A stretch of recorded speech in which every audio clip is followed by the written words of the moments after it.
Hello नमस्ते साथीहरू, तपाईँलाई मेरो युट्युब च्यानलमा स्वागत छ। आज हामी थोरलाई भेटनरी लिएर जान लागेको। जान लाग्दा एकदमै खुसी छ, मक्ख परिरहेछ। यो चाहिँ मेरो माइती घर हो। म चाहिँ 2-3 दिनको लागि बस्न गएको थिएँ, अनि नजिकै फेरि भेटनरी पर्छ। त्यही भएर थोरलाई भेटनरी चेकअप गर्न लिएर जान लागेको। मेरो घरदेखि माइत त्यस्तै आधा घन्टाको फरकमा छ। थोर जानलाई एक्साइटेड भइरहेछ, मक्क परिरहेछ। अनि उहाँ चाहिँ मेरो मम्मी। थोरलाई जाम भनेको हिँड्दैछ। घुम्न पाएपछि एकदम खुसी हुन्छ। अहिले बाटो खुसी हुँदै गइरहेछ। मम्मीलाई आउनु भनेको मम्मी पनि क्यामेरादेखि लजाउनुहुन्छ, लजाइराख्नु भएको थियो। अनि घाममा हामी हिँडिरहेको थियौँ, छाता पनि लिएर गएनौँ। यहाँदेखि भेटनरी चाहिँ हाम्रो 10 मिनट पर्छ। यो चाहिँ प्याप्सन हो, पाल्पा प्याप्सन। अनि हामी जाँदैछौँ, मम्मी र म, थोर। अनि यहाँबाट जाँदैछौँ हामी, मम्मी र म। मम्मीलाई फेरि एकदमै लाज लाग्छ। अनि म चाहिँ थोरलाई जिस्काइरहेको थिएँ। यहाँ चाहिँ थोर बाई बाई भन्दै। यो चाहिँ काराघाट हो, पाल्पा काराघाट। यहाँ कैदीहरूलाई राख्ने ठाउँ। कैदीहरूलाई जस्तो रमाइलो केही छैन होला यहाँ। दसैँ आए रमाइलो, नाचेर बाजा बजाएर कसो गर्छन्। रमाइलो छ तिनीहरूलाई।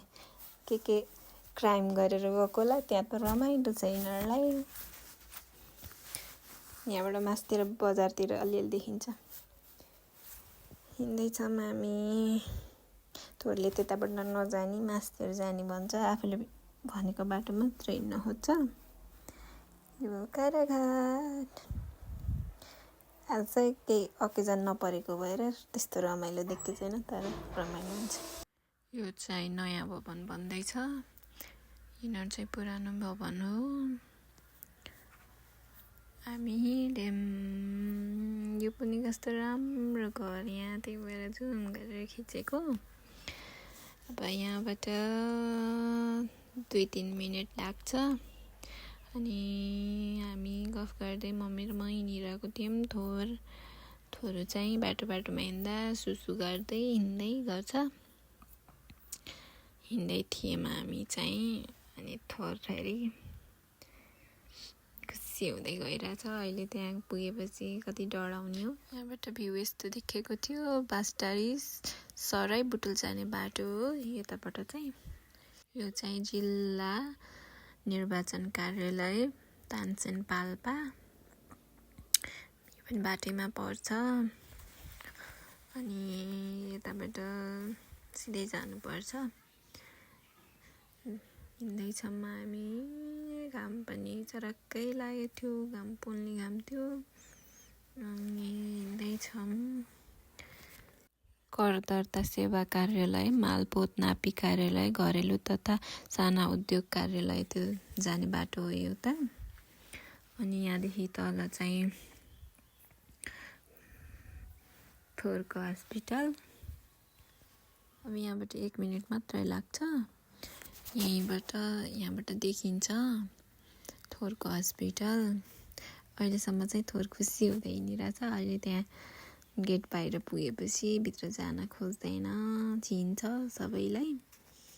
अनि मान्दैन, नजाने भन्छौ। त्यहाँ देखिरह पिछै यो पछाडिको भाग भयो के अरे उ त्यो। यो पछाडिको भाग। यहाँ चाहिँ अचारको उद्योग नि रहेछ। कसको त थाहा छैन। यहाँबाट तलतिर गइन्छ, बुटोलतिर। अनि हाम्रो घर पनि यताबाट पनि गइन्छ। यो हो थोरको हस्पिटल। जानभन्दा अगाडि घुमिरह। यो चाहिँ राष्ट्रिय फलफुल विकास केन्द्र हो। यहाँ सानो सानो बिउहरू पाइन्छ फलफुलहरूको। थोरको हस्पिटल, भेटनरी अस्पताल तथा पशु सेवा विज्ञ केन्द्र। अहिलेसम्म हिँडिरह, खुसी भइरह, यताउता हिँड्छ। अब त्यहाँ माथि पुगेपछि उसलाई त थाहा छ मलाई यहाँ सुई लगाइदिन्छ भनेर। बाहिर पनि मेडिकलहरूमा त लैरहेको हुन्छौँ के अरे, त्यहाँको औषधिले भेट्दैन। पहिला पनि ज्याकी भन्ने कुकुर थियो, त्यसलाई पनि सन्चो नहुँदा सुई राम्रै थियो, खुट्टाले मात्र अलि नटेकेको थियो, सुई लगाइदिएन। अनि त्यसपछि ओभरडोज भएर मर्यो। त्यही भएर बाहिर लैजान मन पर्दैन, यहाँको सुईले अलिअलि राम्रो हुन्छ। त्यही भएर यहीँ चाहिँ म उसलाई फेरि पानी नुहाइहालिसकेपछि एलर्जी आउने भयो आजभोलि। पहिला त्यस्तो हुन्थेन। अनि लिएर गएको, योभन्दा अगाडि पनि लिएर गएको थिएँ। जाँदाखेरि हामीलाई 10 दिनपछि आउनु भन्नुभएको थियो। गएको कहिले 15 कहिले के भएर उसको डोज पुरा भएन। अनि त्यही सुई फेरि लाउनु पर्यो अरे। अनि आज लिएर गएको, त्यहाँ सबलाई चिन्छ। अब सुई लगाइदिन्छ भनेर मान्दैन। बल्ल बल्ल लिएर गएर लगाइदिएँ। अझ लगाएको भिडियो पनि देखिन्छ त्यहाँ। ऊ कति आत्तिरहेको थियो। गाह्रो हुन्छ उसलाई, के गर्ने, लगाइदिनै पर्यो। एलर्जी सन्चो हुन्छ भनेर उसको लागि भनेर लिएर गएको।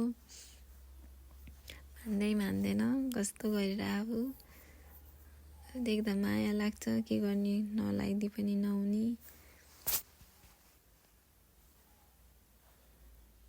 कतिखेर भागौँ भएको छ उसलाई चाहिँ। फकाइ त लगाइदिएको हो। अब फेरि अझै पनि भाग्नलाई तानेको थियो। मभन्दा बलियो छ। उसलाई यहाँ जान मन पर्दैन, त्यही पनि लिएर जान पर्यो। एलर्जी आएको 1.5 महिना जति भइसक्यो, सन्चो भएको छैन। त्यही भएर लिएर गएको। अब सुई लाउनु पर्छ भन्नुभएको छ। अब सुई लगाइदिने। अनि अहिले एकखेर लगाएपछि अनि फेरि 1 विक पछि फेरि लगाइदिनु पर्छ अरे। अनि फेरि 1 विकमा लिएर आउनुहोस् भन्नुभएको छ। अब त्यो डोज पुरा भइसकेपछि सन्चो हुन्छ अरे।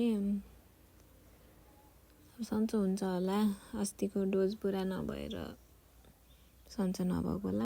सन्चो हुन्छ अब थोरलाई। मानेकै छैन भित्र जान। त्यही झुन्डेर बसेर मलाई लतारी त्यहाँ पुऱ्यायो। अनि त्यसपछि त्यसलाई जबरजस्ती भित्र लगेर राखेँ। अनि फकाउँदैछु, मसारी फकाउँदैछु। अब के गर्ने, उसलाई पनि दुखेरै डढाएरै होला। सन्चो हुन्छ छिटै भन्दै फकाइराखु थोरलाई।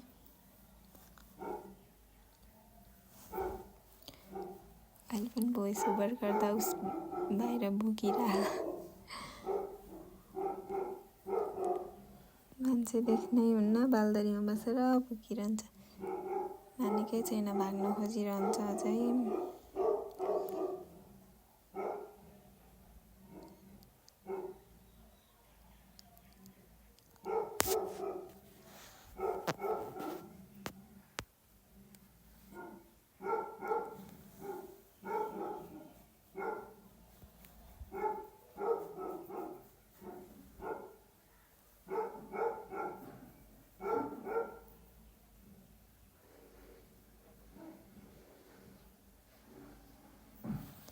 भाग्न खोजेको गर्ने, मान्दै नमानेर चरपचुप समातेर राखेको।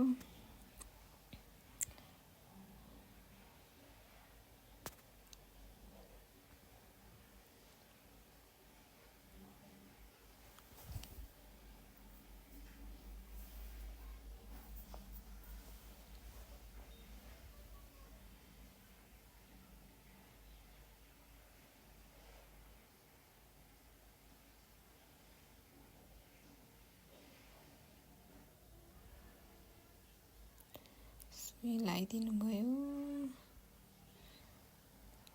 झन् डढाएर यस्तो गरिरहेको थियो।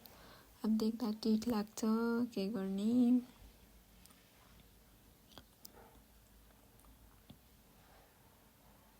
फर्स्ट सुई लाउँदा त उसलाई त्यति साह्रो दुखेन। सेकेन्ड सुई लाउँदा त पोल्छ भन्नुभएको थियो। आत्तिएर आधा लगायौँ, अनि आधा फेरि एकछिनपछि लगाएको। नमानेर यस्तो गरिरहेको थियो।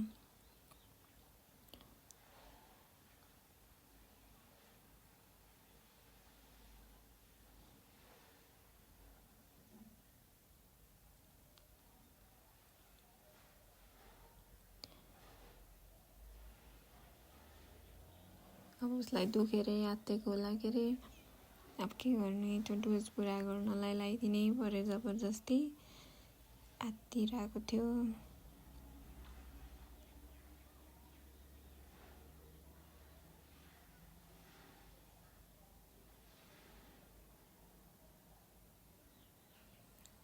नमान्दा सुई पनि त्यही अड्किरहेको थियो।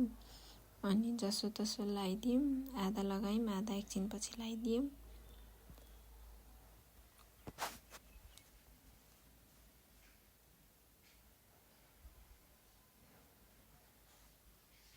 जाम भनेर आत्तिरहेको थियो, के गर्ने।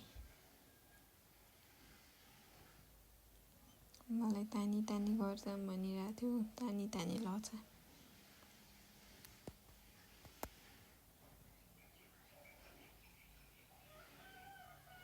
दुखेर होला हत्तेर बसिरहेको थियो। अनि एकछिन बस्यौँ, अनि हामी घरतर्फ फर्क्यौँ।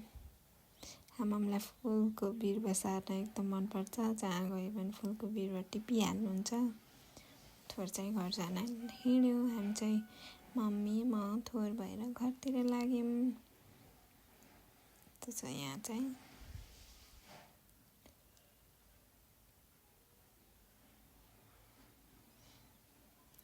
जाँदा खिचिसकेको भएर मैले फर्किँदा भिडियोहरू लिएन। यो चाहिँ फलफुल विभाग। हामी घर पुग्यौँ। थ्याङ्क यू यति बेरसम्म मेरो भिडियो हेरिदिनु भएकोमा। लाइक, कमेन्ट, सेयर, सब्सक्राइब गरिदिनु होला।